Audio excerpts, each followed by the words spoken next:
21. And so today, of course, is the next day. Here we are. I'm excited because today I have on this beautiful necklace that was made by my granddaughter, Miss Lillian. I think it's so pretty. You see, it's got a unicorn on it. Isn't it beautiful? And she made this all by herself. So I think it's absolutely fabulous. Okay, let's go to those questions. The first question is, let's go to, I know I stopped at number 3, so I'm going to go all the way here. And this is from my friend Dennis. Dennis, I see Dennis probably up in the Madison, Wisconsin area, and he always makes me smile. I'm such a cheerful soul. It says, who inspired you the most to pursue your wonderful talents? Miss Lillian is pointing at herself, but it's like, who inspired you the most to pursue your wonderful talents? Well, first, I want to say, Dennis, thank you for saying that my talents are wonderful, because I think for the majority of my life, really honestly, for the majority of my life, I was told they weren't wonderful. And that was not easy. That's why I have a lot of empathy for individuals who are trying to fit into society, and it's based on conditioning and expectation. It doesn't fit what other people wouldn't judge. And I think that what I heard long ago, I was sitting in a room. I called it the Bat Cave at Sanctuary Crystals, and the owner was there, Ed, and I was going to show him how I read cards. He just wanted to see, could I actually read cards, and so I was real excited. Now, I've already said this many times. I'm an OCD Virgo. I'm very obsessive compulsive about things. So when I do anything, I feel like I have to have the list, and I have to have it. It has to go this way, and so I'm very everything has to be in aligned. So the first deck that I used at that time was called the Inner Child cards, and I brought the whole deck. I brought the deck, I brought the book, I brought the cards, and I did it like I did at home, just playing with myself, really. And I started to do the cards, and then I would read from the book and tell him what I saw on the cards. Well, he took the book. Now you have to remember, I had not done it professionally. This was not I was not a professional. He took the book, he went like this, and he closed the book in my hands. So I had the book like this, and he took his hands and he closed the book, and he said, "Put down the book." And I put down the book, and then I thought, "Oh shoot, I failed. I didn't make the cut. It's not happening." And he said, "Just tell me from your heart." He says, "If you would just tell me from your heart."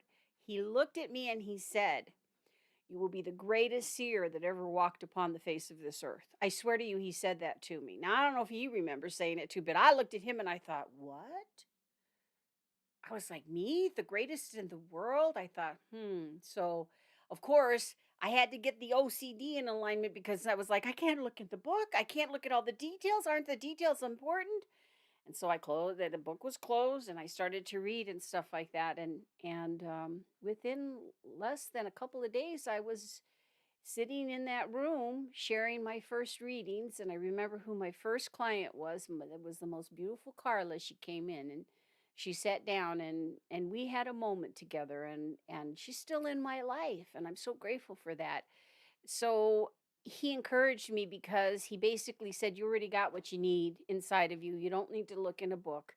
You don't have to do research. Just do it." And for someone, that was like so unusual for anyone to say to me, because um, as many of us do, we walk around feeling not good enough. And of course, if you're talking to things that people don't see around you, that's not going to fit the good enough.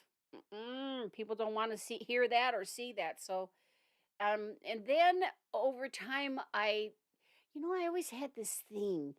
There were all these wonderful books at Sanctuary Crystal. This is one of the things I loved about that. It's one of the things I loved about Mimosa Bookstore. It had all these wonderful books, and I would just pull them out based on the title and just kind of like skim through and stuff. But every time I would try to get a book, and I'm an avid reader, or I was an avid reader, as I would pull the books off the shelves at Sanctuary Crystals, I would hear a voice that said, "You don't need to read that book. You don't need to read that book. You don't need to read that book." And that has happened to me for the majority of my life. And so there's been many books in front of me, but if I hear that voice that says don't read that book, or you don't need to read that book, or and I find out later through others who have read the books that the information is already in here. So I truly believe that every single one of us is born with a gift, a talent, ability of some sort that God created us with. He didn't create everybody with it, just like He didn't create everybody with brown eyes. Okay, He didn't do that. But He did bless us with a talent, and ability, a gift, or something. There's a reason why we're here. There's a reason.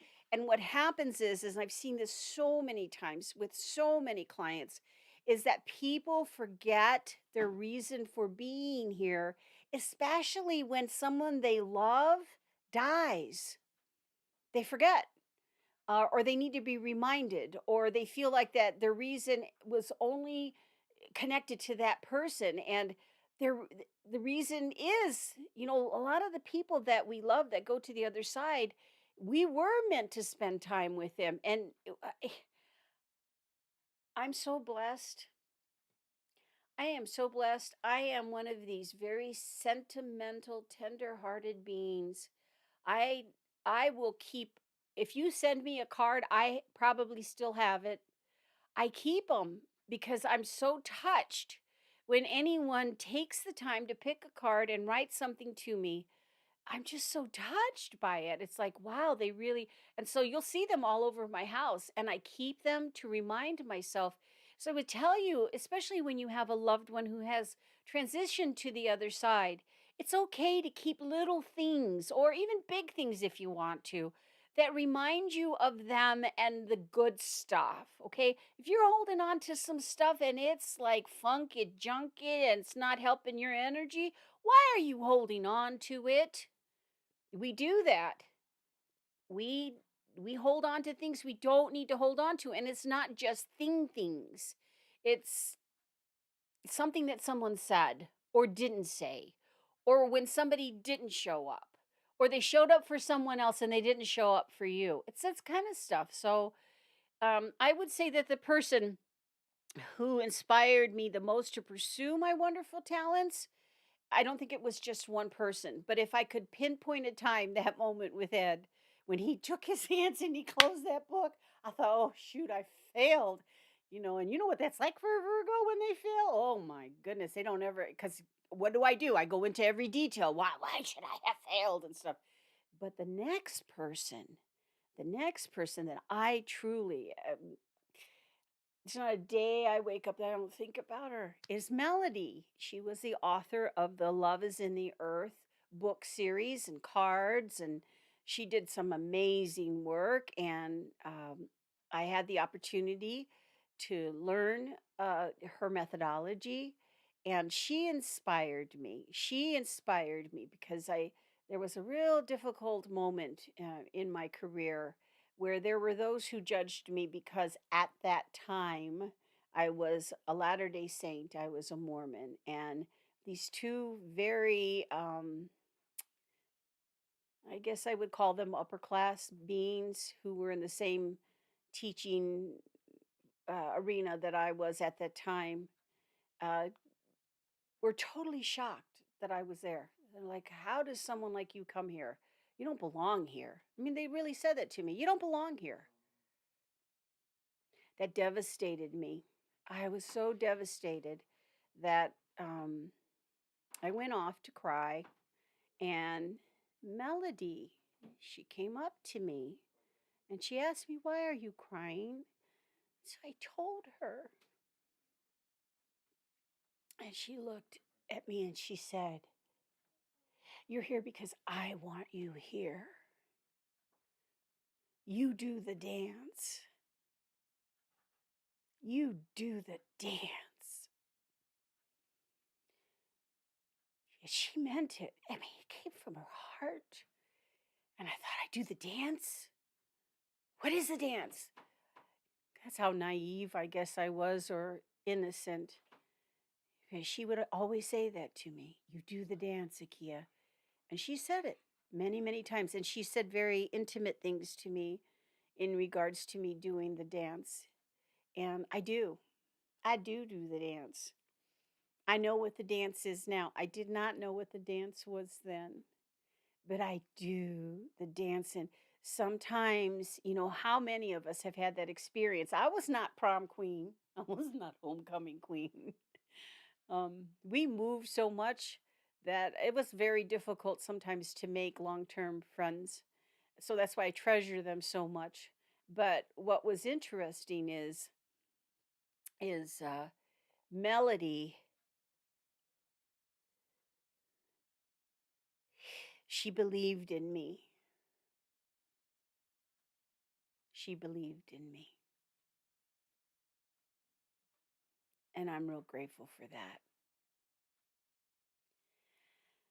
So she inspired me. And then there was Kathleen Johnson. I called her the psychic to the stars. And I met her at a very special gallery that was at my beloved friend Donna's house. She was sitting in the corner. And I don't know why, but at that gallery, I just kept, she was the anchor. I kept going to that corner. And she sat there smiling at me. I had no clue who she was. I have many times, I would say about 99.9% of the time, I don't know who's going to be in my audience. I don't do research. I don't ask for a list. It's not who I am. I just show up. And what's interesting is at this gallery, that's where I first met Kathleen, not knowing that she was world renowned psychic astrologer. I mean, she was the bomb, right? And we became instant friends. I just loved her so much. And when she did finally reveal to me that she was an astrologer, she told me that she had done my chart. And she said, "You're doing exactly what you were born to do." And I've heard that over and over and over again. And the reason, and it's always been consistent. My friend Kathleen didn't know my friend over here who did astrology, yet she said the same exact thing. Is it because it's consistent with everyone? No, because the blueprints that we come in with on the day that we're born, at the time that we're born, because of whatever information and knowledge through all these generations, they're able to see, okay, well, here's kind of a blueprint of your life. And it was a confirmation for me to have that blueprint. Because especially when my neighbor Ladine, who she's on the other side, I loved her so much. She lived across the street from me for 20 years. And one day I had a knock on the door. And it was Ladine. And she goes, "I want to know what's going on in here. I've lived across from you for 20 years. What do you do?" And it was so fun. So I let her in, and then she told me that she did astrology, and she asked me, could she do my chart? And I said, sure, especially because my birthday was coming up. And she showed up on my birthday, and she looked at me, and she was so cute. She was so sincere. She said, "Do you see dead people?" That's what she said to me. I said, "Why, yes, I do." And she says, "It's in your chart. Oh my God." She went through the whole chart. She went and she told me all this stuff about, she goes, "Oh," she goes, "I just feel so honored to be by you." That's how magnificent our blueprints are. That reminded me that the divine, whoever created me, and I know my mama and daddy were having a good time, but I know whoever created me, the big kahuna, the creator of all that is, said, "Listen, we're going to time this perfectly. And this is everything that you need to be equipped for this lifetime. Everything that's necessary within yourself." And I believe that. So uh, let's see. The next question: what's the greatest advice you could give someone knowing all you know and seeing all you have seen?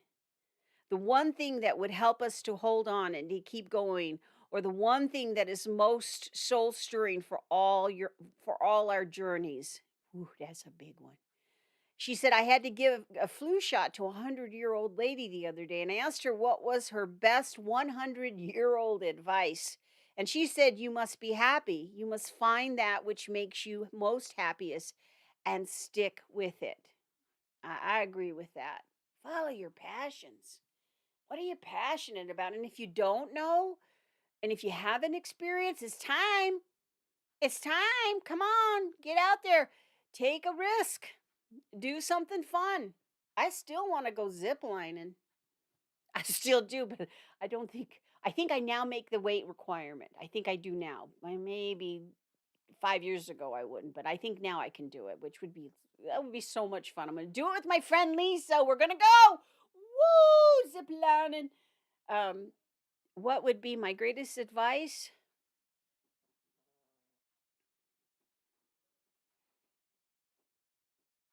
God is good. God is good.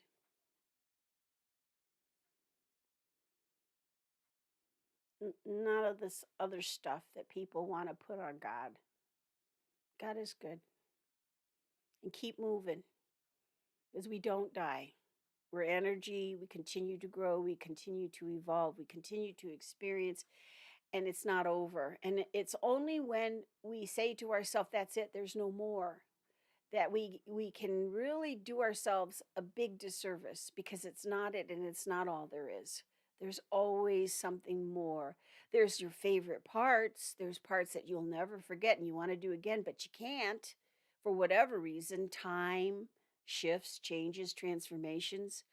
But I would say keep moving. Keep moving. You got someplace to go. Get up. Keep it simple. Get up. And I always say thank you. Always. Always. Even when somebody's an idiot, I say thank you. Thank you for being an idiot so that I know not to be one.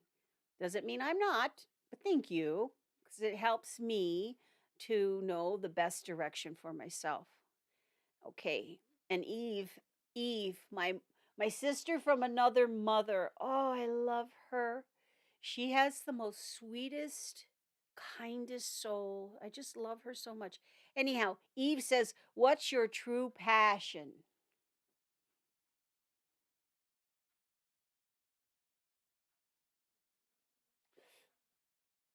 What I do.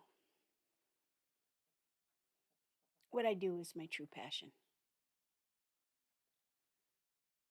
I'm passionate about this. I'll do this probably till my last breath unless my brain doesn't function anymore. My true passion is to assist in facilitating the healing of the hearts of humanity and my children and my grandchildren. I love them. They're my passions. And I've been blessed to love so many. But I think I'm, no, not think, I know I'm doing what I'm passionate about. I am. And then my friend Sandy, oh, I love her so much. She always makes me laugh. She always has a story to tell me. I love it. We go back, Sandy. We go back. Do you tell us all you see? I do not edit what I see, but no, I do not tell you everything because you're not ready for it yet. So even if I saw it, it might not be the right time. It would be kind of like introducing uh, something to a child who's not even ready to understand it. So I ask the divine. I ask the divine what is the message that I'm supposed to share, and I don't edit. Mm-mm, I don't. I just tell you what I see. And some things like you, right? Sometimes we see things. Remember, I talked in the part one about the dust? I see it, but I don't look at it. You know what I mean? I look at what's most important, especially when the individual comes with a question that they want specific answers to. I will look specifically at that. And I'm only as good as I translate or share what it is that I see. So, and I've made mistakes before. Who doesn't? Because I've misinterpreted a symbol, but I get pretty close. I do get pretty close, but it's fun to see. Like recently, I had this situation happen where a very wonderful woman who had lost her husband earlier in the year. Um, she died, but didn't know that she died, except that I saw an apparition, and the apparition looked like if you've ever watched The Grudge. It was a female with blonde hair, not white blonde, dirty blonde hair, and her hair was all in her face, and she had on a veil, but the veil was like almost reminded me of like something you would see that had been hanging in the window too long and it got dusty and torn.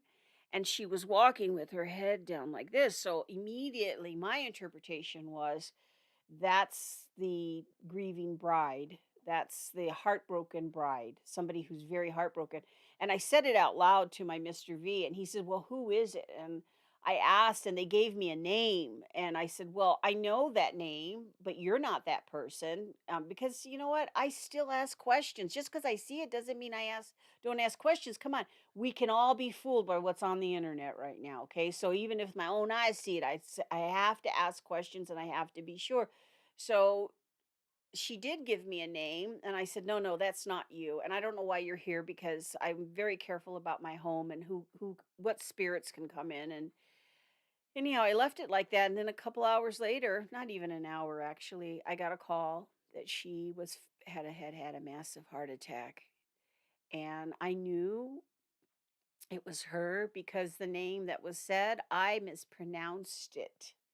I heard what she said, but I thought she was saying one thing when she was saying another, which was very, very close. It was like this fine, fine line.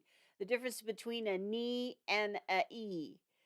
So, anyhow, excuse me, I always get the hiccups when I'm channeling, and I don't want to be channeling while I'm answering these questions. But anyhow, it turned out that she did have a very broken heart. She died of a broken heart, and I felt honored to be able to see the apparition.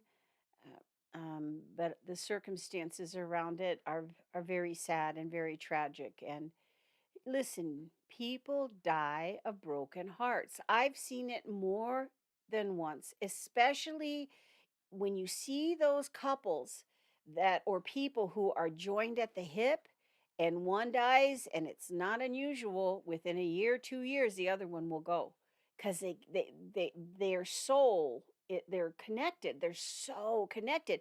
That's why I would tell you, people, those of you who are looking, wanting your truest love, you know how many times I've been asked that in this lifetime? Where's my truest love? When are they gonna show up? And people get mad at me because they want the exact date, time, longitude, and latitude. They want it all. Okay. And the thing is true love will come to you. It may not be in this lifetime, but true love will come to you. And people say, "Well, don't tell me that. Don't tell me that I'm not gonna have love in this lifetime."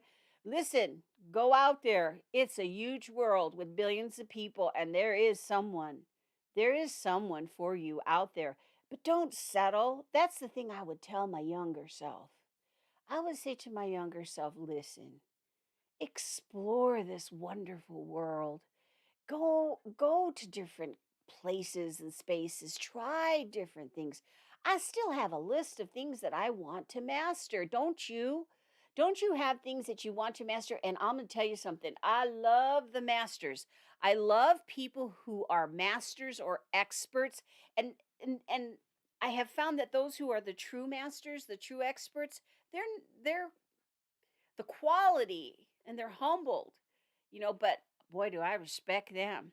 So I feel like at this time in my personal journey that I'm a bit of a Yoda. Yeah, I'm Yoda. I'm a goddess Yoda. Okay, next question. Okay. Do you know how much help you really give us all? Well, I would say this, my friend, and that was from Sandy. It's not me, it's the divine. I'm a microphone. I'm a spiritual GPS machine. I'm a goddess on a mission. Yeah. And if it has helped, I am so grateful. If it has helped, that's a good thing, right? That's wonderful. I'm grateful for that. One day you'll be able to tell the big kahuna that, hey, it worked. Your creation worked. I was created to give the messages, but don't kill the messenger. Next question. I want to know. This is from my friend Andrea. Now, and Andrea or Andrea, I always say her name wrong. Oh, honey, I love you so much, my baby girl. I have, I love her. You know, there's so many people that I have enjoyed or shared time with that she's my baby girl. I love her. You know, I know she got mom and a dad, and I know she has people that love her. This is my baby girl. I love it. I love Andrea. So Andrea says, I want to know why you live in Illinois and not Hawaii. It's because when I was 12 years old, my mother and father divorced. We were stationed in Hawaii. My father was in the Navy. My mother remarried my stepfather. Um, and they moved. We all moved to California, and I didn't know we were moving. See, that happened a lot in my life where we could move at a moment's notice because I am considered a military brat. We were military. And so we could go to sleep one day and have all these plans to play with our friends the next. And the next day we weren't there. And that was really difficult. That's why when I reach out to people that I have had shared some time with, um, and reconnect with them, it means so much to me because I didn't get to say goodbye or I didn't get to tell them how much I enjoyed them or we didn't get to play another game or and life changes. And I think that happens to all of us at one time or another. Somebody we love so much, we just wanted to say, "Hey, how are you doing?" We didn't get the chance. That's why I try not to waste the opportunity, the chance. I try not to. And of course, over time, there are people that don't want to talk to me anymore, and that's okay. It's okay. I still love them. That's the thing about, have you found this with yourself? That even if somebody's treated me like shit, even in my heart, if there was something that I loved about them, that still exists. Just because their behavior was nasty or they did something I did offended them doesn't mean that I stopped the loving. So, and so it is important. I think that that's something I need to look at is uh,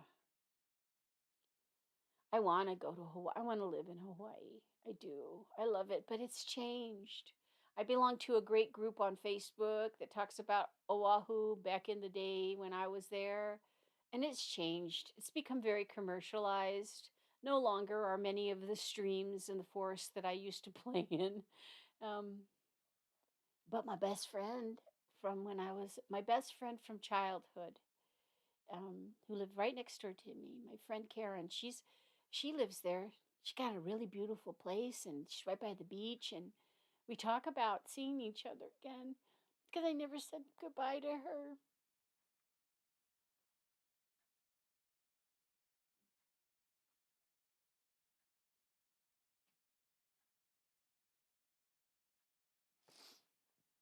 You never say goodbye in Hawaii. You say aloha, which is hello and goodbye. You say hello, goodbye. And so I always say that the aloha. So I'm going to stop now and look forward to part three. I need to take a break because I love Hawaii. It was the last place that my parents were together.